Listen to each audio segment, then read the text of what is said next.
your gateway to the secrets of the toy industry.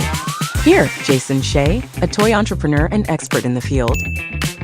Every product we develop is really inspired by some of the real life experience that we have with our son.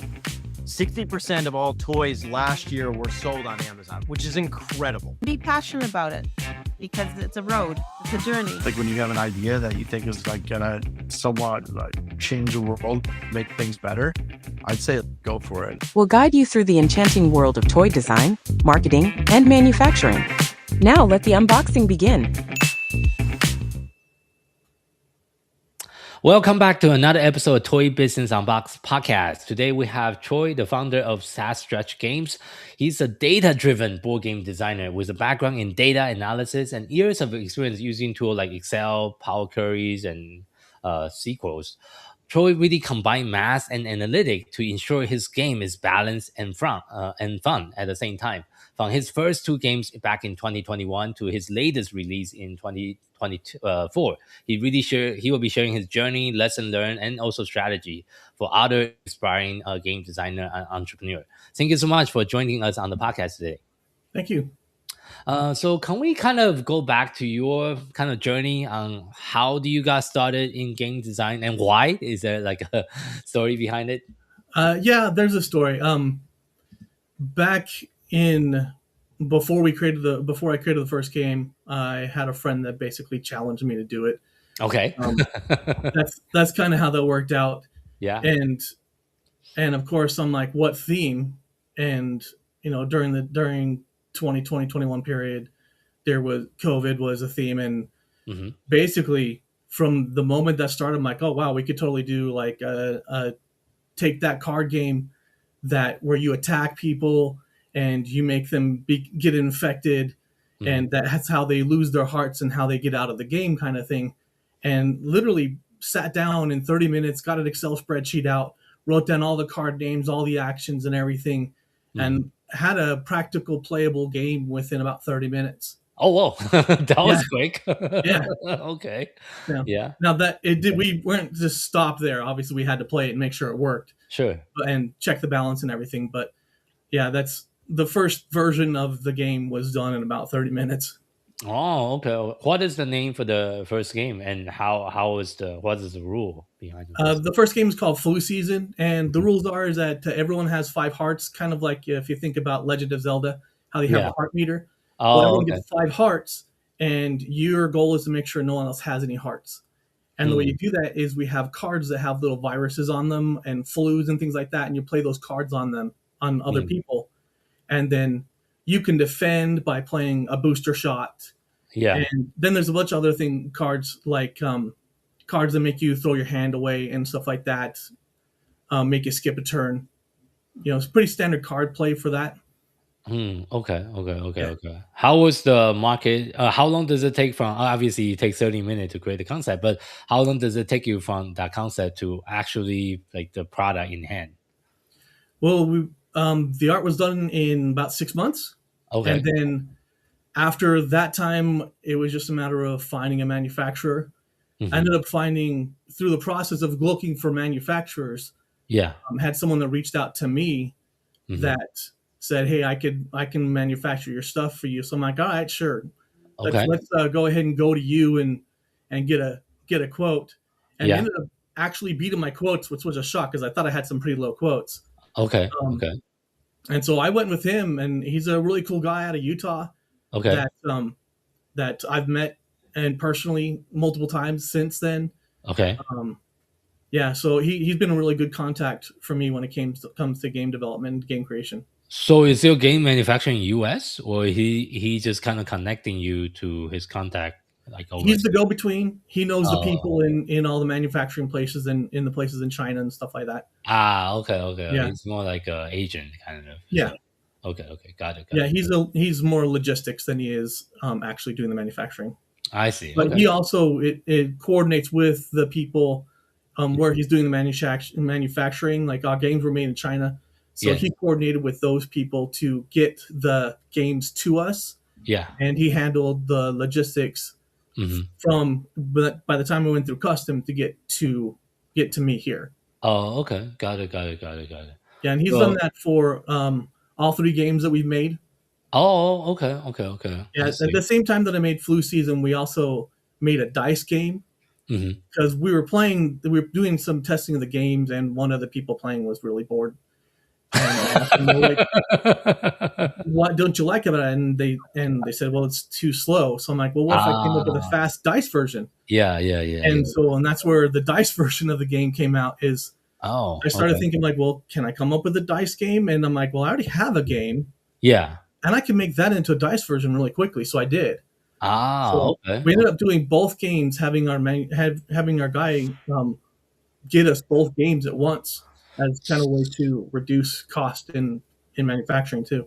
That's very interesting. So you have a regular version and a dice version. Is the Mhm. rule totally different? Are they complementary to each other? Are they expansion to each other in any case? Yes, to all of those questions. Oh, So okay, the okay, card game can be played by itself, 2 to 6 players, and okay. you get enough hearts for all 6 players. Hmm. And then the dice game, we use the exact same punch board to make the hearts for the dice game. Oh, Only we doubled the amount of dice because the dice game's kind of really fast if you do 5 hearts. yeah. So we just did 10 hearts with that one, and then you can combine both of them. And I have a free set of rules online, and that you can just download, and it allows you to play both games at once. Oh, okay. Very interesting. Okay, Yeah, that's it basically just kind of adds like a couple extra steps to the card game. to the card games. Okay, with the dice component. Do you have the actual game with you today that you can also show us? I don't have it on me, but I Oh, do okay. have the next version of of game that we did on me right Okay, here. sure. Yeah, if you want to show that really quick. Yeah, Sure. so I have this game is called Horror Season. Okay. So when we got done with Flu Season, my wife was like, "So when are we going to do the spooky one?" And so like Spooky one. Okay. Yeah. um, we sat down, her and I, just like her computer is always right next to mine. If Yeah. I got the spreadsheet out for the original one, and I'm like, okay, well, I don't like when we take the exact same game and turn it into a new game. Yeah. So what we did was we took my favorite cards, the ones I liked the most, and we Yeah. put those into the new spreadsheet. And then Okay. she just started shooting out ideas as to what we could do. And Oh. then we worked on that game for a good solid 2 years. Oh, whoa. Okay. Um, Wow. Okay. the number of cards went up. I Yeah. had several ideas that didn't make it into Flu Season, so I'm like, well, I've already got some ideas for cards. I can put them in this one. I see. But then we completely changed the game mechanic too. So like in Flu Okay. Season, you have a second deck. Yeah. So like this is the main deck, this one, Yeah. and there's 300 cards in there. Hmm. And then you have your second deck, and the second deck is just character cards.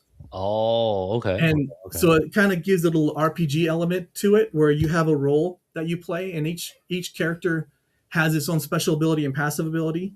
Oh, And because okay. this is a horror movie, Halloween, spooky kind of thing, we Yeah. tried to make it be kid friendly, so there's no gore or anything like that. So it's just Oh, okay. a lot of silliness, meme kind of thing. Oh, So okay. everyone starts with your human card, Yeah. and of course this one's my favorite because the cherry blossoms look awesome. Yeah. And I didn't mean to pull that. There's others, but then we got the Chad card. Okay. But all of the humans are the exact same, so all your special abilities and passive abilities are completely useless. Instead of Okay. leaving them blank, I just Yeah. put a joke, stupid ability at the bottom. Okay. And your special ability. So a special ability is what during the game Yeah. you can, instead of playing a card, you can use your roll's action as one of your action. Oh, okay. And the passive ability is because you happen to be that monster or you're that human, then you get a bonus because a card came up and got played. I see. Like, for example, we have witches, and then we have some witchy type cards like Complete a Potion and Mhm. Crystal Ball. And Yeah. when those are played, you get a bonus. I see. Okay. And we also have zombies. And in the zombies, So when- okay. when someone dies, Mhm. you gain a heart because you just ate the Oh. dead body. I see. You know? Okay. And then we also have a card called Zombie Horde, where Yeah. if Zombie Horde gets played, Hmm. all the humans lose a heart and zombies level up and get a heart back. Oh, very interesting. So, what is the goal of that games? How do you win? Same kind of thing. Instead of little Valentine's Journey hearts, we put these little corporeal hearts in the game, Okay. right? Yeah. Yeah. So same kind of thing. Like I said, it's a similar concept. It just I added more crap to it because that's what happens. You give me 2 years to make a game. Yeah. You know, so a lot of ideas I didn't really throw out. I just made them, kept working on it until they worked. Yeah. Yeah. Yeah. So you get 5 hearts again, and the goal of the game is to limit all the other players. Mhm. And in this game, the way you eliminate people, instead of giving them infections, you stab them. Oh, okay. Okay. So Okay. we have these cards. You see the suit up here in the corner is a stab Yeah. wound card. I see. Okay. You know, as a knife. And so Yeah. you just stab them. Yeah. And then the way you get your hearts back in this game is you play these potion cards. Oh. This is our most common one. You play this, you get a heart back. Okay. So okay. Okay. you use the hearts to protect your life and the stab wounds to eliminate other players. It's kind of like a royal, kind of a free for all, kill everyone else, pretty much. Kind of a. I've had these games described as chaotic. Yeah. Yeah. Yeah. And what's funny is the only time I ever hear that described as chaotic is when I'm going to gaming conventions. Yeah. And you have the purest board game people that are like, it must have a strategy. I need it to work. And I need to be able to plan out 15 moves and know all these moves are going to work and I'm going to win. Yeah. Yeah. Where with chaos games, that is the strategy. And that's the fun of it. Yeah. Is you're basically just like, oh, you got a plan? You think so? Lose all your cards. You know? I see. And I so see. winning in a chaos game is a lot more challenging, in my opinion, than winning in a strategy game Mm. where you can line up all your moves like a chess match. Yeah. Yeah. So- Yeah. Definitely a and- little bit different. So. And for me, on top of that, the fun of these games is it lets you know how good of friends your friends are. Because Okay. if you think Yeah. about it, these are attack games. Yes. Yes. Where yes. like when I was playing these games through development, I usually like to play them with my nephews because they're Okay. really great and really smart and Yeah. they're total jerks. And so they will go through and pick through everything Yeah. and they will play the cards in a way that like I'd never thought that it should be played that way. Ah. And so okay. it's actually really good because then I'm like, okay, well, my intent of this card is to do X, Y, and Z. Mhm. How can I write this so that when you read it, meaning you and therefore everyone else reads it, you understand my intent with this card and we can make that action happen. I see. Okay. So, okay. Okay. It's I really like having them be my testers. I see. In fact, actually, I've got another game here that they worked on. This is my new board game. Oh, you have another one. Okay. Yeah, okay, so okay. this is the board game. Yeah. This is the one that's in process right now. I see. I see. And Got it. the theme of this one, I'm going away from the seasons because I have flu season and horror season. Yeah. And each one's like another season. Yeah. Yeah. Yeah. So I'm going to try and do, I wanted to do a board game. I wanted to do a conversion game for horror season. Okay. And, okay. And that game, like I spent a lot of time crunching the numbers of how I could make horror season also be a board game where we would just make a conversion kit where you get your a board, maybe 20 more cards, Yeah. and then pieces, and then you have to play the game, the board, and the cards at the same time. And also the dice. Well, yeah. Actually, I know it is possible to play both the flu season game and the horror season games together. Oh, I haven't okay. done it, Yeah. Okay. but it's possible. It's possible. Okay. Okay. Okay. Yeah. So, but like what I was thinking I would do is like I will just make a board because that's another thing that I hear in board game conventions is that the hierarchy of games is the best game when you go from video to table is a board. That is the elite version of a game. If it doesn't have a board, then it's like playing Uno and I'm not a kid anymore. Okay. And so I'm like, oh, well, the difference between a card game and a board game is the actual board. Mhm. Because board games have cards. Yeah. right? Yeah. Board game have cards So- too. Yes. Yeah. And so I'm like, well, I could easily convert this game into a board game. And so I actually started working on that idea a couple years ago. Hmm. And then got to the point where it didn't quite work. Oh. Okay. Okay. Because like I already had an existing working game and I was trying to make the game work with that game, like almost like being an enhancement. Okay. But also, I wanted the game to be sold independently, so that way, if you wanted okay. just the board game, you could play the Yes. board game, right? Yeah. And so I ended up coming up with 3 sets of rules. Oh, that's complicated. Okay. That's plus the rest set of rules already in the game, the card I game deck. see. Okay. And so, like, I just got to the point that it just didn't feel right. Wasn't quite working. Mm-hmm. And so, I decided to throw out some of the rules and just basically start over from scratch. I see. And that evolved into another game, which is now, which I also threw out and is now evolved into the one that I just showed you. Oh, yeah, it's definitely a process. So, and throughout this process of developing so many different games, what has been some of the biggest challenge that you face? Balance Okay. is really important, and that's why, like, I'm a numbers guy, so I'll get out the spreadsheets, I'll crunch the numbers, Mm-hmm. I'll make sure that as much as I can that the game works, Mm-hmm. but that, like, especially in the new game, you have to get powers and weapons Mm-hmm. in order to beat monsters. And so it's a dice rolling game where you have a dice that you roll, and then you also have cards that you play, and then that you math up everything. So, Yeah. like, I have a level, I'm level 1 plus my skills. I've got a 10-point skill. That's 11. I try to beat a 20-point monster. I roll the dice. If I can't beat that 20-point monster with the dice plus all that, then I have I have a one-time use weapon I can play, right? Mm-hmm. Well, having all the monsters have the same health the whole time, Mm-hmm. going through 20 dungeons is boring. Mm-hmm. So then I got to work on scaling. Well, how do I scale? Where do I scale? Mm-hmm. At what point do I allow you do I scale up the health of the monsters and still make it be that by the time you get to that point, you're not so overpowered that a monster pops out and it's instantly killed.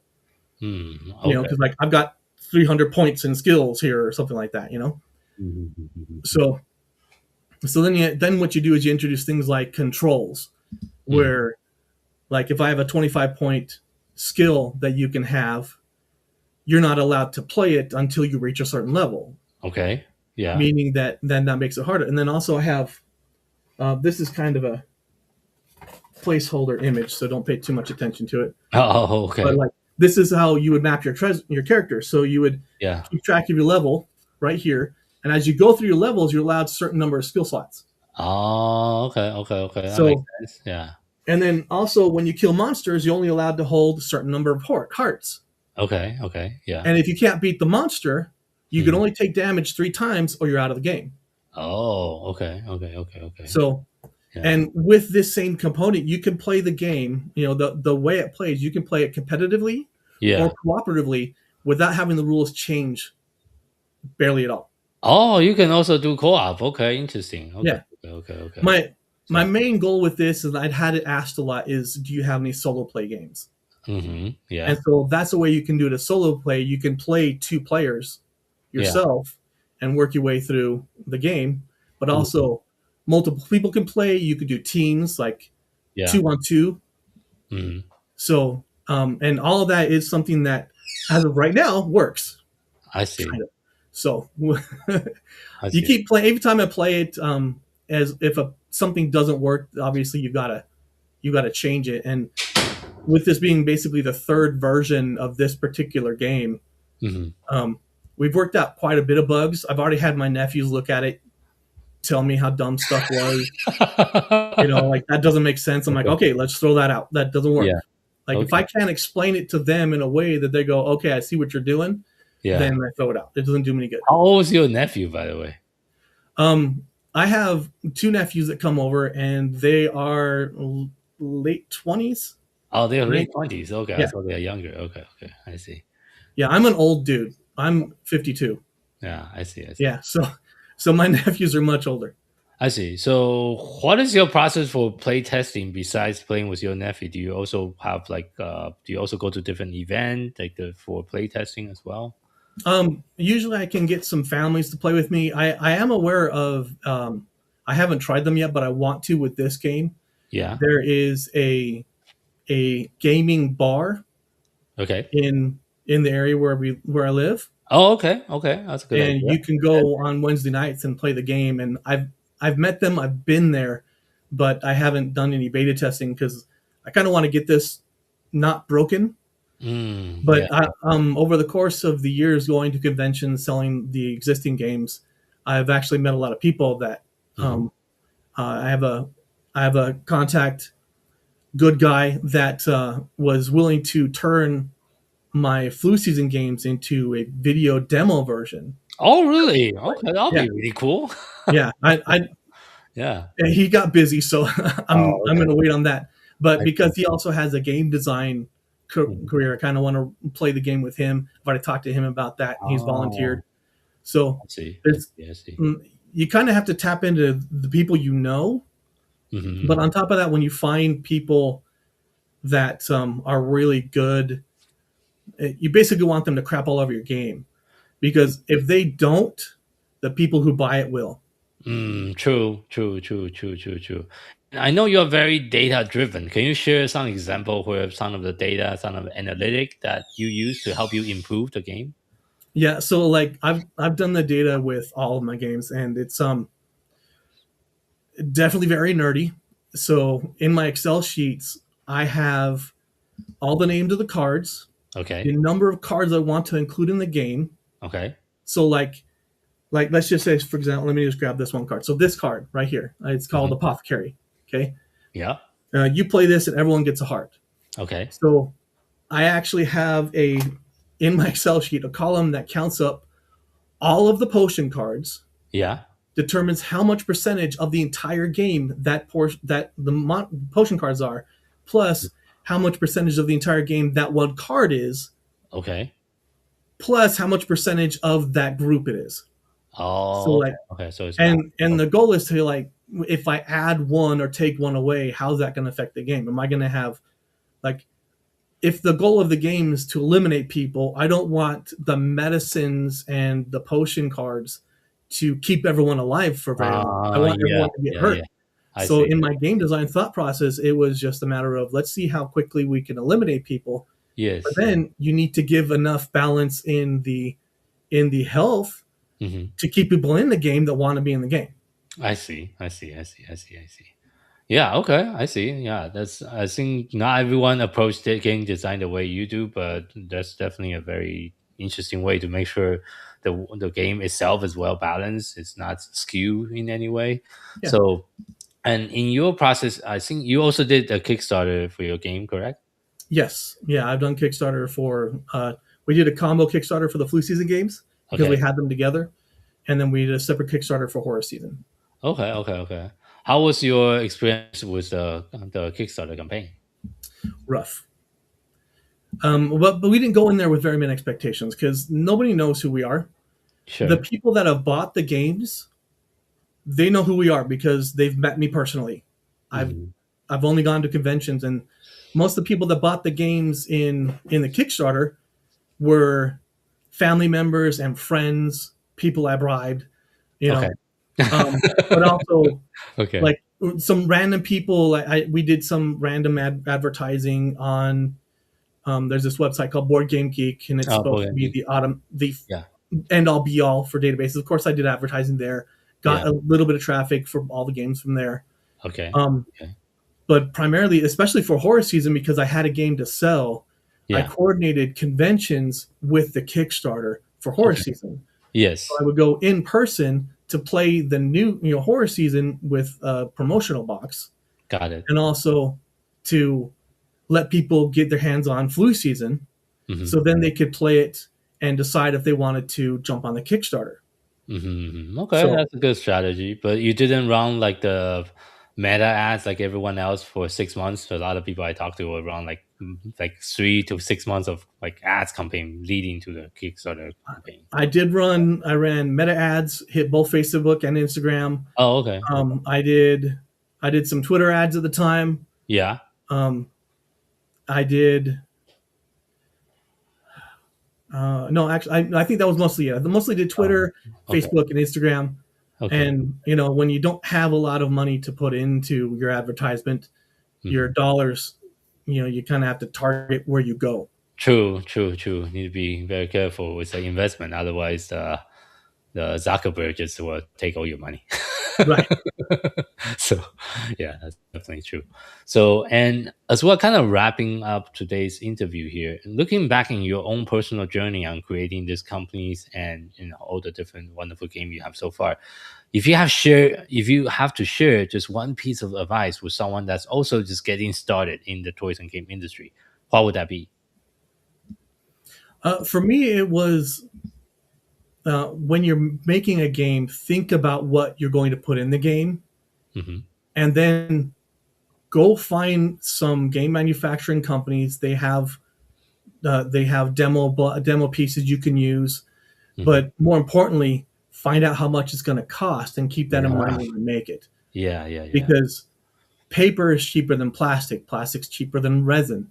Mm, Resin, than acrylic. Acrylic is cheaper than resin. yeah, So, yeah, if you're going to do things like that, like with this board game, I've already got so many elements that are going to be put into it yeah. where I'm going to be paying for a board for each box, for Mm, each thing. You also pay for the box. The yeah. box is the cost. You also have to, like, considering the elements that I'm going to be putting into the new game. Hmm. I'm constantly keeping in mind, like, I have because I have a 3D printer. I have some practice pieces that I just printed myself. Oh, okay, So okay, okay, this okay. is our coin. This is how when you kill a monster, you trade Yeah. it in for the coin, and this is our coin. They're called Oh, crystals, okay, okay, right? okay. Got So it. I just have these just so I can have something to play with Hmm. instead of doing stickers or writing stuff. I figured, well, I've got the printer, so may as well make something. Hmm. And then, but like, this isn't going to be the final thing in the game. I'm going to be putting punch items in. I'm going to get some artwork made for the punch items. Um, like some small things like this is stuff that I can handle. That's not a problem. But Hmm. like, for the other stuff, I want to hire out an artist Mm, to get. I'm actually trying to think. This game is going to be an anime theme. yeah, So like when you watch those anime adventures where the person goes out and fights the dungeon, they have to go back and sell the monster at the guild hall kind of thing. yeah. That's literally what you do. Is when you take the monster, you go back to a guild hall and you sell the monsters there, and you get Hmm. crystals, and you buy your weapons at the guild hall. Oh, okay, okay, And okay. so I'm looking for, particularly for people that enjoy doing anime art. I see. And I kind of I had the idea given to me by an artist friend who said that we should get multiple artists because then you have different styles. Every character would have unique style, and then I Mm, could have weapons that go for that character, and they would be in the same style. I see, I So see. Yeah, definitely a lot of things to consider. But one thing I think you mentioned very important is you need to know your number, not just for the game rule, but also how much it's going to cost to create a game. yeah, So yeah, yeah, and shout out to our friend Game Crafter if you want to look into easy way to prototype. They oh have yeah, a yeah. web, I've been using website. game crafters for the Yeah, whole thing. yeah, Yeah, yeah. because you can get blanks. You can get I've ordered blanks for the boards, Hmm. everything. So yeah, yeah. I Hmm. definitely like game crafters. Yeah, it's an easy way to for early prototyping for sure. So Yeah, and I did learn that I can use them to make a almost like a manufacturer version that you can just print and get some custom oh like yes, yeah, yeah, they can do copies that too. Yeah, yeah, yeah. that you can use. That way, I can use that to promote the game before the Kickstarter. Mm-hmm. So For yeah, sure, for sure. that's So an element I definitely like. yeah, and thank you again for your time and today and sharing your journey, your wisdom, and your knowledge within the game, toys and game industry. So Thank you. Thank you for having me. yeah, and thank you for our audience for tuning in to this episode of Toy Business Unboxed podcast. We hope today's conversation gave you some practical insight and fresh inspiration for growing your own toys or game brands. This podcast is proudly brought you by Toy Launch, a leading marketing and growth partner for toys and game companies. At Toy Launch, we help brands scale on Amazon and beyond through full service account management, PPC, SEO, creative, catalog optimization, influencer marketing, and overall marketing consulting. If you're looking for a proven team that really understands both the toys and game industry and the e-commerce world, we are here to help. If you'd like to have a personal breakdown of your brand, your opportunities, and how to do digital marketing for your particular product, you can schedule a free consultation with us. Just visit toy-launch.com/schedule. If you want to connect with other toys and game founders and entrepreneurs, join our free community, Toy and Game Launchpad. You can find our community at toy-launch.com/group. For more resource update and the latest industry insight, visit us at any time at our homepage, toy-launch.com. Until next time, keep innovating, keep creating, keep bringing joys to toys. This is Jason Shea signing off on the Toy Business Unboxed podcast. See you in the next episode. Thank you so much, everyone. Thank you. Okay, perfect. We'll also include all the link and this